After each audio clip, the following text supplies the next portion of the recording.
Hello. What's going on, MDF? Hello again, viewers and listeners to Mostly Dead Folks, the history podcast about lives of the past and the way we keep them alive today. I'm your co-host, Joshua Stern. I'm Brian Dunn. And I don't know if you've heard this, but we're having a big birthday this year. Big birthday. America turns 250 years old. What is it called? The Semiquincentennial? Yeah, King Charles said it perfectly the other day. Of course he did. Is there anything he can't do? Just the man is just perfect. I don't think he's had a single blemish on his record at all. No, he's been smooth sailing. Yeah, no. Just like the entire monarchy, quite frankly. It's Yes, really just been smooth sailing. Yes. Of course, on the 4th of July this year, this country will commemorate 250 years since the Declaration of Independence was signed and revealed to a waiting world. Big moment. Brian, huge moment. You teach this in more depth than I do. What do you think the July 4th, 1776 means to you and to the context of the country? Well, this is how I teach it. This was the world's greatest breakup letter because, but again, it was a big moment because we really never had a colony rise up against a mother country before and separate itself. The Declaration itself, obviously, we expand upon it in the Constitution, but the Declaration really explains in a way kind of our vision of government. Basically, that if the government is not protecting the rights of the people, then the people have the right to overthrow that government. And this is very much the Enlightenment thinker John Locke? John Locke, yes. So Locke heavily influenced Thomas Jefferson. In fact, Locke argued for life, liberty, and the right to property. Jefferson switched it to life, liberty, and the pursuit of happiness. So the Declaration, which has been the inspiration for other key declarations after it, like for instance the Irish independence. If you look at it, the Declaration is very similar to ours. The Declaration of Sentiments by the women here in this country. Yes, Elizabeth Cady Stanton. Very word for word. They just tweaked a thing here and there, but so a very key moment.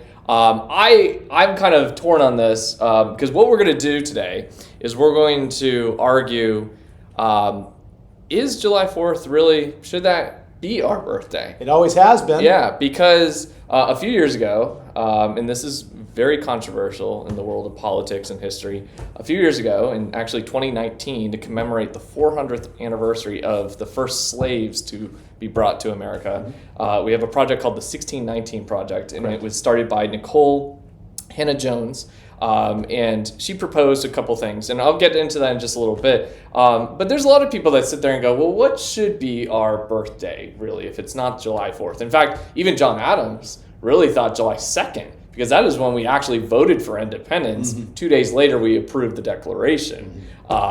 So Adams even was thinking July 2nd, 1776. So that's what we're going to do today. I think we're going to kind of debate this.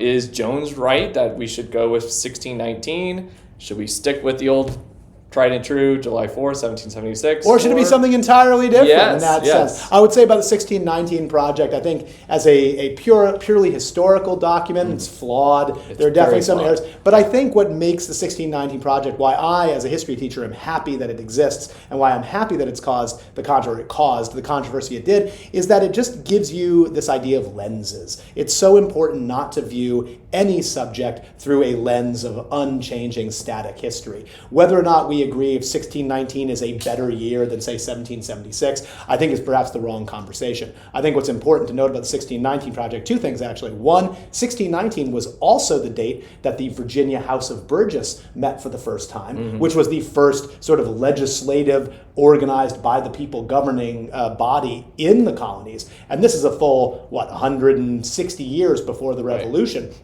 And so that in and of itself is a really interesting look at how representative government has its basis in America going all the way back to 1619. And then, of course, in that very same summer, you also have the arrival of the first slaves into Virginia, which is an undeniable part of our history. In fact, the Declaration of Independence, I'm sure you know this, there was a passage, the longest and most emotionally wrought There's literally all caps. Yep. He goes full Trump at one point. He's waged cruel war. Exactly, waged cruel war, essentially condemning King George, most of all, not for the taxes, not for the oppression of the colonists, but for his continued reliance on the slave trade. He had to strike it, of course, because Southern colonies said, not going to happen, not signing off on that. But I think, so back briefly to the 1619 Project, I think the conversations around it are not necessarily the right conversations. If it's your only lens, and you say this is the way we have to teach history, I think that's wrong. But I think having it is a valuable way to see how, if by shifting the way we see our country, we can have different understandings of it. But in my view, I don't think there's one right or wrong answer. I'm not a fan of the 1619 Project. I am all on board with, again, I feel like sometimes slavery's being thrown to the wayside and we're starting to forget about it. So it's an important event in history, the first time that Virginia receives slaves. That said, to change history to fit that mold, I think is a problem. Because we have James McPherson, Gordon Wood, classic historians, American historians, who've literally called it out because the 1619 Project, in an attempt to kind of reshape the American Revolution, their whole kind of argument is, the British were actually, this was a war for independence in terms of slavery. The British were out to destroy slavery, and the Americans were fighting not for their political independence, but to preserve slavery, and that's just not true. Well, It's not. It is not entirely true, but I think the fact of the matter is that because when did the British get rid of slavery? Not till 1833. Oh, correct. No, 1806. Actually, well, slave trade. Abolishing slavery, it completely. Sure, 1833 sounds. But like to even point out like the Dunmore Proclamation. Oh, okay. Well, look, see the British. Here's an example of a royal governor who's in an effort. Oh yeah, hey slaves, you're now free. But to ignore the fact that that was a war measure. That was to hit and hurt the colonists and say, hey, and Lincoln did the exact same thing against the South. I think if you're relying on the 1619 Project as your only view of history, you're not going to, it's going to give you a slanted view. Right. But I think to ignore it entirely or throw the baby out with the bathwater. I'm not ignoring the event. I don't like also the fact that it's leaving a bad taste. Like, okay, this country gets started on a bad foot, and I get it. But to say like that is the start of the country, and we're gonna just exist on, and kind of like this ever since then. It's been bad. Well, I mean, in my view, that's interpretive. I don't think that's the goal necessarily of the project. This is our first true debate. I don't think that's the goal of the project. I think a lot of that feeling of if you're viewing the 1619 Project and going, this is setting up America in a negative light and it's all about slavery. I think that's really in how the person reading it is interpreting it, and perhaps, and I would agree, a lot of the articles are heavy-handed in that direction. But again, to somehow posit that slavery was not a central, or in fact the central sort of debate of America regarding the Constitution, regarding the Declaration of Independence, and regarding the foundational economic system. I mean, there's a reason why the Reconstruction era after the Civil War has been called the second founding, because it's kind of, in a way, almost a do-over, a chance to include the 4 million who had been excluded. Having said that, we could go all day on this. We were here to propose, if not July 4th, 1776, what might be a better, or at least a different kind of birthday for America. What you got? So again, I kicked around July 2nd. I also kicked around just in general 1865 after the Civil War, because the Civil War historian Shelby Foote, who was made famous in Ken Burns' documentary. Of course. He said that the Civil War, before the Civil War, America was referred to as the United States are. After the Civil War, we were referred to as the United States is. And he said that's what the Civil War did. It made us an is. And it's beautiful how he said that in a very simple way, that's when we really became a nation, like a unified nation, whereas before we were just a bunch of individual states kind of existing on our own. That is fair. I mean, that ignores a lot of the divisions that continue to exist in our country and were really founded during growing Reconstruction. Pains. Growing pains. That's one way of looking at it. But my pick, Yes, and how I teach it is I'm going to go December 16th, 1773. Okay. Come on, New England guy. I want to say Boston Tea Party. Yes, Boston Tea Party. All right. Boston Tea Party. This is big for a number of reasons, but there's an interesting moment that happens where, of course, the Boston Tea Party involves the destruction of tea, the destruction of 342 chests of tea. They boarded 3 ships for 3 hours. That equates to 92,000 pounds of tea was destroyed, the equivalent of $1.7 million in today's money. So this was no just breaking a window. So this is the Sons of Liberty, and this is where the British were trying to literally force tea down our throats, where we would have to pay the added-on tax onto that tea. So these 3 ships are docked in Boston Harbor, and come the morning, that tea is going to be unloaded, and we're stuck with the bill in a sense. So a meeting is had by the Sons of Liberty. We don't know the full play-by-play of what was discussed there, but when they emerge, they disguise themselves.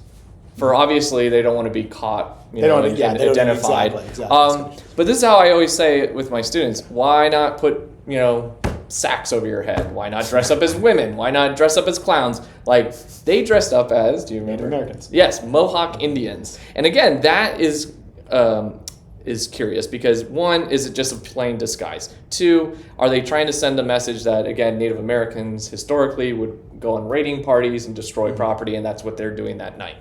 Or is it 3, something else? Did something else happen that night where they were starting to say, you know what, maybe we are not British anymore. Maybe we are American. And if you think that's a stretch, in political cartoons around that time and even years before it, how was America personified is as a Native American. Yep. And so England was often this royal woman in a nice gown and wig, and then you had usually topless Native American woman looking savage and whatnot.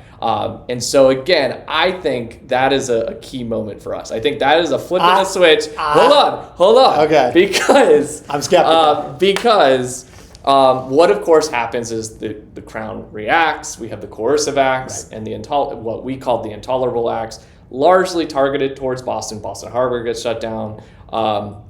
Quartering gets going, so soldiers are in private homes. And why I bring this up is because the Boston Tea Party could have happened anywhere in the colonies. In fact, New York, Philadelphia, Charleston. Rhode Island as well, Providence. Yeah. All of those tea ships were either protests showed up and for the safety of the crew, the ships turned away or something like that. Boston, they made it. And this becomes the big I believe it was in 1765. I could be wrong about the year on that, but there was a tea ship in Rhode Island that was burned by colonists before the Boston Tea Party. Yeah. I'm not sure exactly of the details on that, but it did make more of a... It didn't have the same stir. So it wasn't a big event. And that's what I'm saying here is that, again, the reaction of the king. Yeah. And again... Before this, with Boston Massacre, and a lot of it was Boston, New England. And in fact, during the Continental Congress, a lot of it is like, well, New England, you're not going to bring the rest of us into this war. This is your problem. Your thing, Lexington and Concord, Bunker Hill, all of that. All is in Boston. It's all Boston, right? But this is a moment where I think this shakes up the colonies and saying that this, yes, it happened in Boston, it could happen to us next. And these coercive acts or intolerable acts, they could apply to us. And I think this is why collectively this is the point of no return. And this is really the point where you have clear action. Before this, we're doing tarring and feathering of random tax collectors. Maybe we're throwing a rock through a window. Very, minor things. Yes, we have the Boston Massacre, but again, it's an isolated incident. 5 colonists died. It was not a massacre. But here, this is big. Yeah. This is big. Now the king's pulling back on that tug-of-war rope. Again, what are we? We are American. Let's dress. Let's embrace that I think the Sons of Liberty had a couple tankards of cider at Faneuil Hall before they made that decision. Geez. I mean, John Adams was known to Yes. guzzle his cider, and he was a big fan. I think you might be looking a little too deep into the symbolism of the Native American, or maybe I'm looking at it too superficially. Yeah, I will say this before you present yours. I like to say this. Do you know? Did somebody get injured at all or killed in this incident? Oh, I have heard this. It was the So one guy, the captain. One guy, a son of Liberty, got involved. His name was John Crane, and this is hilarious. The derrick that was hoisting up the cargo, it fell and it knocks him out cold, and his buddies thought he was dead, and that didn't stop the protest. They just kept going. They kept going. They put him in a wood shop, like a carpentry shop, covered him in sawdust. They're like, we'll deal with him later.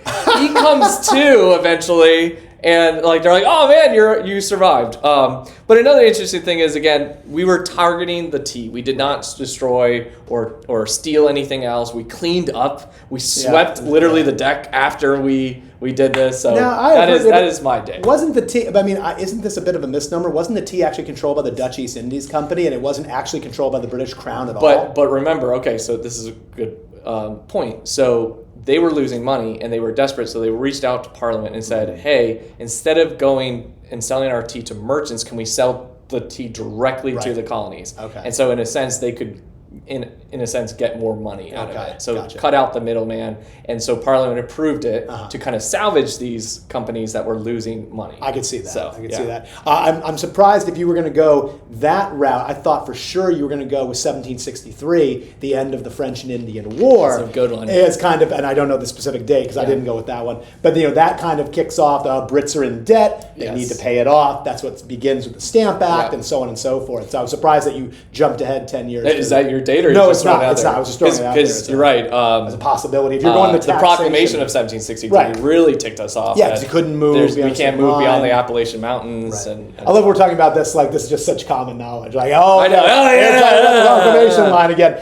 I went with something very related to the Declaration of Independence, but I went a little bit later. I said September 3rd, 1783, which is the signing of the Treaty of Paris, which officially recognizes the United States as a nation. I mean, to me, if I was 16 years old, I could declare independence from my home and say, Mom, Dad, I'm out of here. I'm done. Yeah. Chances are very good I'm coming crawling back a year later. Right. I mean, yes, of course, the Declaration of Independence is this aspirational and important document, but ultimately there was still a war to be fought. And if it weren't for the great leadership of Washington, amongst others, if the war is lost, July 4th, the Declaration, it means nothing. It's empty words. Yeah. So I think what makes the September 3rd, 1783 for me should be the appropriate birthday, because it's the day the British recognize the United States for the first time formally as a country. Side note, what's important about that is France gets completely railroaded. They do. They get cut out of the deal entirely, which had to be Benjamin Franklin's, and Ken Burns does a great job in his American Revolution documentary talking about this. Benjamin Franklin, I don't know what he was doing behind the scenes, but he got a very good deal for the United States. Not only does he get Britain to recognize us, he makes it so that France is entirely cut out of this deal, which further deepens the crisis between the Brits and the French, leading to more infighting there, leading the United States to being able to play both, because he's very well aware this new country is broke as a joke and needs some cash, and it's not going to behoove them to be all in on one or the other. By having them playing off to one another, it puts America into a better position. Just land-wise, I think people look at the Louisiana Purchase, which comes in 1803 as this massive expansion of land. The Brits absolutely get their arm twisted in these debates. They give the United States far more land than the 13 colonies. A lot of people think, the Revolution. Appalachians. But it goes to the Mississippi. Goes beyond that. So I think it does a couple of things by the September 3rd, 1783. It's not only the recognition of the American Empire, it continues a great American tradition of hating on the French, which is, great. But I think what it really does too is it sets up these future conflicts that we're going to have with Western expansion, with the native communities, many of whom fought alongside what were then the colonies in the French and Indian War, as well as in the Revolutionary War. But now, regardless of what side those native groups were on, whether they stayed loyal to the crown or sided with the revolutionaries. Now they are all imperiled by this massive Western expansion that's just been granted to the United States, somewhat unexpectedly, I think, probably to people in Philadelphia and London when they read the details of that. I think there was probably some consternation. So this is an argument in the cap of Ben Franklin is clearly the greatest unelected American in our nation's history. But I think if you lose the war, July 4th means nothing. So September 3rd, 1783, that's the date for me that we should be celebrating the United States as a nation and not just a collection of ideas. Right. But I still think the Declaration would exist and the ideas would be out there, and you would have to destroy every copy. Yeah. I mean, the ideas would be out there, but there's no guarantee they would have worked. By actually winning the war, by sort of putting up or shutting up, as it were, what that does in France, of course, is they're super depleted as well. And that leads, not coincidentally, I think a lot of people focus on, rightfully, the ideas of the American Revolution, which helped inspire the French Revolution. But also you have to realize that the economic situation was dire in France, and it was rife for people to say, you know what? I'm broke as a joke as well. I'm going to take these, the heads of these kings and queens off. And I think, yes, the inspiration from the Declaration may have been there, but the revolution and the signing of the Treaty of Paris showed these ideas can become reality. And in short order, you have the French Revolution, the Haitian Revolution, amongst many others. So I think the ideas of the revolution, in my view, mean nothing if we end up losing. And again, it wasn't a perfect document, the Treaty of Paris, because of the fact that the British were still a presence, and they're going to, of course, stir up the Native Americans to encourage them to, with these raids and whatnot, and stir up trouble in the wilderness. Which of course leads to the War of 1812, and you kind of touched upon it, the idea of the British and the French going to war with each other, and then turning to America going, who you got? Who are you picking? And Washington, of course, doing the Neutrality Proclamation, saying, I've got neither one of you, because war is not what this baby of a nation needs right now. No, and people often misinterpret that farewell address. Not that he said we don't need alliances, we need no permanent alliances. Permanent alliances, it's key. People tend to forget that. Yes, that's a very good point. That's a very good point. And that's why King George showed up, just to remind us that the UK and the US are in a permanent alliance. You have a question. I hope you guys enjoyed that. And again, in the comments, if you think we are insane and our dates are wrong, you'd like to propose another date, we would love to hear from you. So please suggest those in the comments. I believe Brian has a question for me. Yeah, so the question is, this is a good one. So what landmark, construction, whatever, what should be on the list of great wonders of the world? And so we're not doing ancient, because again, ancient, the only one that exists is the Pyramid of Giza. There is, I don't know if you know this, there is a modern list. I've heard of it, but give me so we have the Great Wall, we have Petra, we have Colosseum, we have the Chichen Itza, Machu Picchu, Christ the Redeemer, which is the giant statue in Brazil, and then the Taj Mahal. Now there's one that's not on there that you've mentioned before, and I thought this would be your go-to. Fenway Park, obviously. Not this year, folks. Red Sox fans, not this year. You're really pushing me, John Henry. My Marlins are doing better than his Red Sox. You are pushing me, John Henry. And we have a budget of $5 in a box of Cracker Jacks. That's our budget. I've mentioned this before. You have mentioned this before when I said a place where you felt a lot of yes, of course, Angkor Wat. Yes. Which surprisingly, it's not on the list. It didn't make the top 7. Maybe it's because it's a complex rather than one specific. I mean, Angkor Wat is one of the temples, but there's the entire complex. It's on the UNESCO Heritage Site. That's different than this is just different. Okay, you've put me on the spot here. All right, a building in the world. Or anything. It could be man-made. It could be, something. It has to be a building, though. Yeah, so it could be a statue. It could be. All right, well, I'm just going to go. Again, this is not, just to be clear, this is not the correct answer, but it's just the first one that came into my mind, and I'm just going to say Golden Gate Bridge. Okay. And I know I'm not putting it on the same level as any of these incredible wonders you mentioned, but I think in the context of the United States and with your boy FDR, your favorite president, have to just twist the knife a little bit. I think the Golden Gate Bridge is so iconic, and actually, you know what? No, I'm going to Brooklyn Bridge. What? I'm taking it back. Now he's going Brooklyn Bridge? I'm going to go Brooklyn Bridge. If I'm going to go Bridge, I'm going to go. What is this, a Neil Diamond song where you're torn between two coasts? I can't help myself. Now everybody's like, what is Neil Diamond? Yeah, please, we need to cancel this. We need to do the next podcast all about Neil Diamond. Golden Gate Bridge is great, but if we are going to go, Okay. if I'm going to go bridge, yeah, I gotta Brooklyn say Bridge is Brooklyn pretty Bridge, incredible. and also just from Yes. an engineering standpoint, Yes, they had to yeah. create like 8 different new technologies just to build the thing. I believe it's the world's first suspension Yep. bridge. Now it seems maybe small and unimpressive Right. compared to these incredible spans that Right. seem to defy the world's, what is possible and not. But at the time when it was built in the 1880s, that bridge truly was a wonder of the world. yeah. And also being from the Northeast, I am partial. I've walked across it, Right. obviously. So, I guess just based on this very quick thinking, anecdotally, I don't know if it's the right answer, but sure, I'll say Brooklyn Bridge. I got one for What you. got? Ready? I'm sure it's going to be better than mine. Panama Canal. It's an interesting one. Go with it. That's a I like great it. one. It's a good one. Okay, and again, you trashed on the French, so why don't we do it again? Yeah, why so not? the French who tried to desperately try and build this and failed miserably. Classic. Of course, the Americans have to barge on in, led by, of course, Theodore Roosevelt. Great picture of and- him sitting in the crane. Yes, big yes. white suit and so on, in big 10 hat. years, and this is again not with super modern technology Right. the way we think of in the 21st century, but the idea of building locks and the damming that had to go and the literally cutting across a continent. Sure.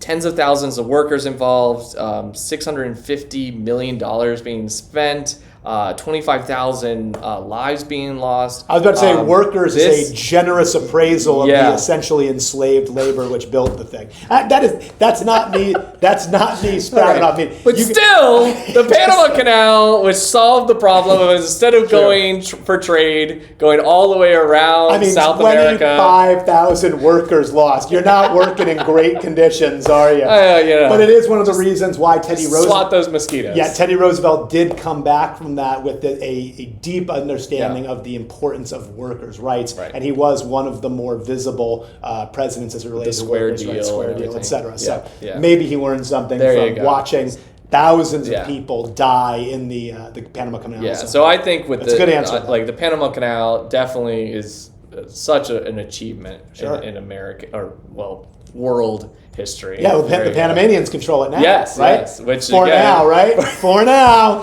Pretty soon it's going to be the American Canal. The It'll big be old the flag. Trump Canal. The Trump, yeah, that's right. And we're going to plate the whole thing in gold, right? Actually, the right answer is the brand new Arc de Trump, which is going to be built. That's the real. That's going to be the real model. We're going with things that are already actually exactly. built. One of these days, though, we'll be able to tell our children. I remember when this was just a beautiful view of Arlington Cemetery. What gets built first, the ballroom or the Arctic? The Trump? Probably the Arc de Trump, unfortunately. Hopefully neither, but that's a whole other story. This has been yet another disastrous episode of Mostly you Dead said Folks, it. largely ruined by me. Brian comes in with just impeccable research and stories, as always, and I come in and muck everything up. But we hope you've enjoyed it, and we really would love your comments about this particular debate as July 4th is coming up fast. Yes. Do you have any plans for this summer? Are you going to be around? Oh yeah, just I like to do a cookout, watch the fireworks, that kind of thing. Nothing out of it, but I love this holiday. Oh, it's a great holiday. It's probably solid 3 on the list. It's a great holiday. This will be after the United States has been eliminated from the World Cup on our home soil, which is going to be, that's really gonna be rough. awesome when that happens. Can we at least make the quarterfinals? Can we at least make the quarter? We have such a solid group. We If don't. Yes, we do. If Brian, we can't emerge from this group. Oh, you mean? Oh, I thought you meant our team. No, Okay, sorry. no. Oh, the group. Oh, I mean agree the with you. group that the lottery that we got. Yeah. Like this is definitely not a group of death. No. Well, So- thanks to the expansion, there really are no more groups of That's death true. anymore. That's I mean, the true. real group of death, Yes, unfortunately, that's is going to true. come in the elimination Yeah. round, which I think, quite frankly, the states will be hard pressed, even Yeah. with the referees calling everything in our favor. We're going to be hard If pressed. we don't, honestly, if we don't win our group, I'll be disappointed.